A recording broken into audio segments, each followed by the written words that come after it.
Oswald, Rodrigo, Pereira and Bartek Ziemski did it again. Both of them conquered Makalu and Kangchenjunga, respectively the fifth and the third tallest mountain on Earth. And as if it wasn't enough, Bartek Ziemski, following the climb, he made a successful ski descent from both these summits.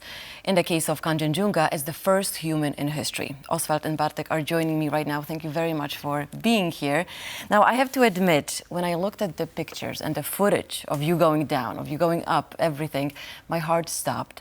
But my sons say, I want to do it, which scares me even more. And I want to talk to you about the motivation, because it might, psychologically, physically, it must be a huge undertaking.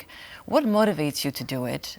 And how do you prepare for such adventure? I think it's just fun. Is mostly. it? Yeah. But do you sense the danger of it? I mean, is it in your head? Yeah, definitely. Before doing it, you can think about the danger, but once doing it, you don't think about it anymore, I think, because you're too focused. Well, you'd better not think about the danger once you're there. What about your motivation? Well, I would say for me the motivation was more or less always the same, following stories. When I started working as a journalist, it was the same motivation, to find special stories. And we met with Bartek 5 years ago. We became friends, and 2 years ago he told me about his project, and I just thought it would be nice to follow him with a camera. So I try to film him while he's having fun. Okay. And as for fear, I would say we share more or less the same principle. You can feel respect, fear before the mountain. When you see it, when you plan everything, of course we feel a lot of respect, but once you are doing it, you just focus on your action.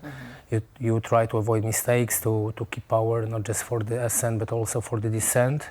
So I would say, yeah, you feel respect all the time, but once you're doing it, you just become maybe not a machine, but you have to focus 100%. And it's probably smart and responsible to fear that fear and respect when it comes to the mountain, right? Because if you don't feel it, then you just may make a very silly mistake and end up in a very bad situation. Would you agree? For sure. We often hear that you have such a strong mentality, strong head and everything. And I say, like, I try to answer that it's just not having strong mentality, but having a will to survive, because your strong mentality can kill you. You can go for the summit with no backup in your energy to walk down or ski down. So I would say it's a mixture of luck, of some genetics, but yeah, respect and also this knowledge and experience when to say stop. And I think in case of those two 8,000ers, like you said, they are respectively the third and the fifth in the world. I think we were closer to the limit, because it's really at the limit of human capabilities, but we still kept this margin of security, and that allowed us to descend safely. Now, speaking of capabilities, you went up without oxygen. And perhaps not many people realize how difficult that may be. Why did you decide to do it? And without Sherpa, if you could just explain to us the significance of going without oxygen and Sherpa. So without personal Sherpa support, it's just a matter of style, I would say, that we want to do it without any help, let's say, more or less. Now, how is Sherpa helping? So we are using the agency which provides base camp services, which is stands and everything that's needed in the base camp, but everything above we do ourselves. So that's let's say our style. Other countries has different styles, like they can't use base camp services even. But nowadays most people just use even support above base camp. And oxygen? Yeah, so and then you asked how they help, like personal Sherpa, they carry stuff, for example. So they cook for you as well, they set up tents for you in the camps and so on. So you just walk light and... So they're pretty amazing people as well, right? Yes, probably, and many of them are super strong and very good climbers as well. And without supplementary oxygen, I personally think that using it is dangerous, like because in case something goes wrong, you don't have a backup plan. And when not Okay, using and you do not train for the backup plan. Probably. Exactly. So you're not prepared to be on the elevation you are. So if something goes wrong, then you're in a very bad situation. And how long did it take you to train for this? Well, I would say the whole life, because basically sometimes when you are up there, you take motivation from small events from your life. In terms, Bartek started skiing when he was a kid, basically. As for me, I started climbing 6 years ago. But I would say between expeditions, we have like, let's say, some compensation time right now. And then 8 to 10 weeks before the expedition, I try to focus 100% with my workouts on the preparation. But you cannot just like wake up and stand up from your sofa, just go climbing 8,000ers, unless you are, I don't know, super talented. So I would say it's a whole life of preparation and training for this. No, that's right, because Makalu is 8,000 and then Kangchenjunga is 8,586, so it's even taller. Now, speaking of skiing, you know, I'm a skier. I'm a pretty good skier, but I would never, obviously, decide to do this. What goes through your mind when you go down? I mean, I saw, like I said, footage of you going down. I mean, it's just like a wall, straight down wall. Yeah. What do you feel? Focused for sure. Yeah. So I But don't how think do you about manage to make the turns? Because you really never know where, if you're going to turn left or right, what's going to be there. It's going to be like a huge, you know, stone or. Tell us So you more. need to know actually. Okay. Yeah. So how do you check it?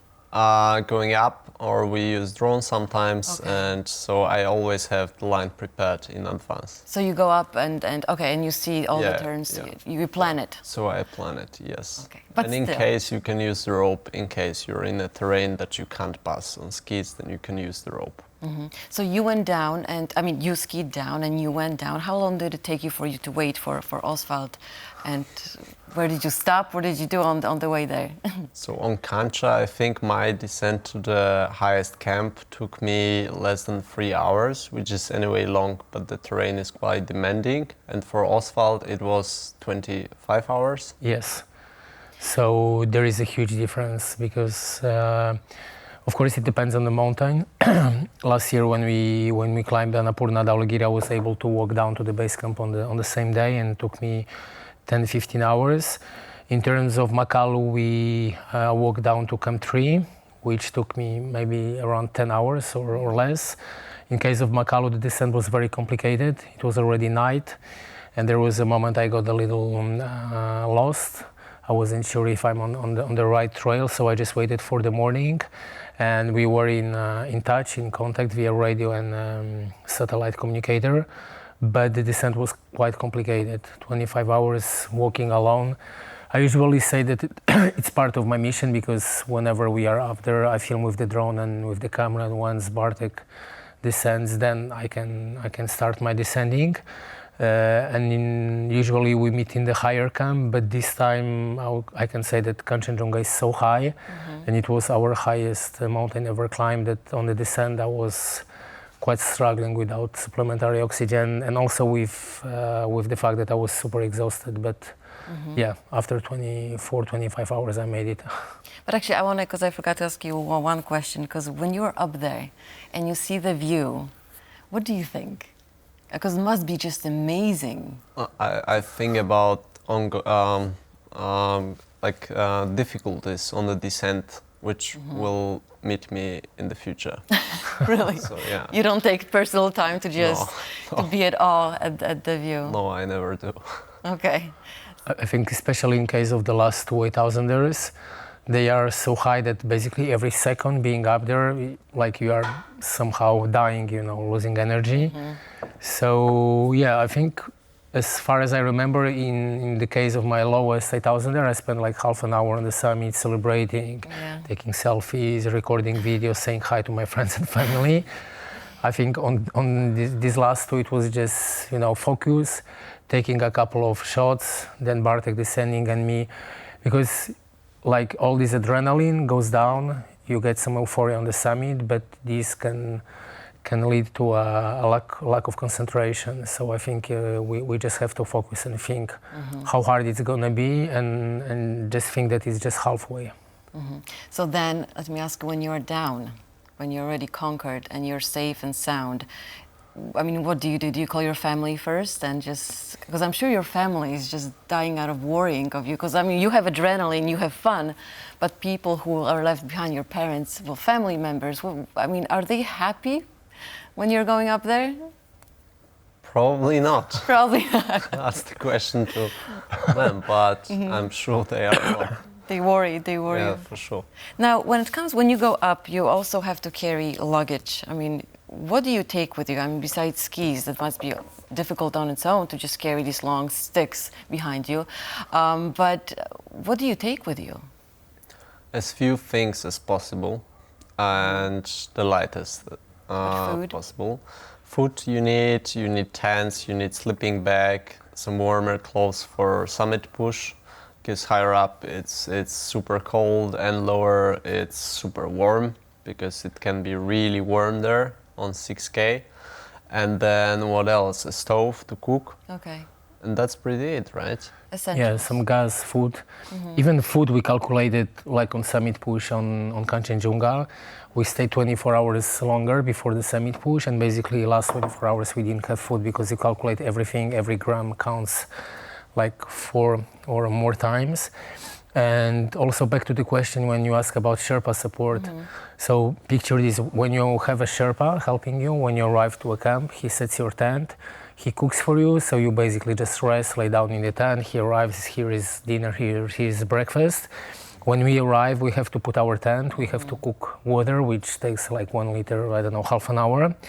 And whenever we go up, even like all the batteries that I carry for the camera, I try to count how much I will need, which of them will be essential. Of course, I could bring like a lot of backup, but then it would mean more kilograms.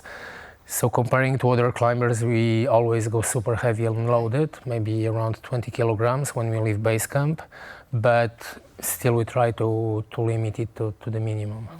Now, my son, when he saw some of the footage, he said, where can I see more of this?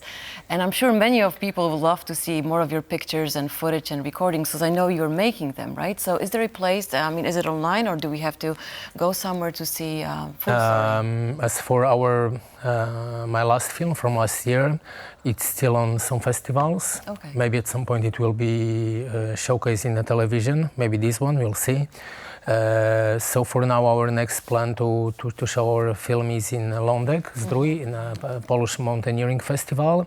And as for the footage from this expedition, I'm uploading some small videos on my social media. Okay. But I will start working on the feature documentary about this expedition. Oswald, Bartek, thank you very much. Congratulations, you're heroes. To us, you're heroes. Thank you so much. Thank you very much. Thank you.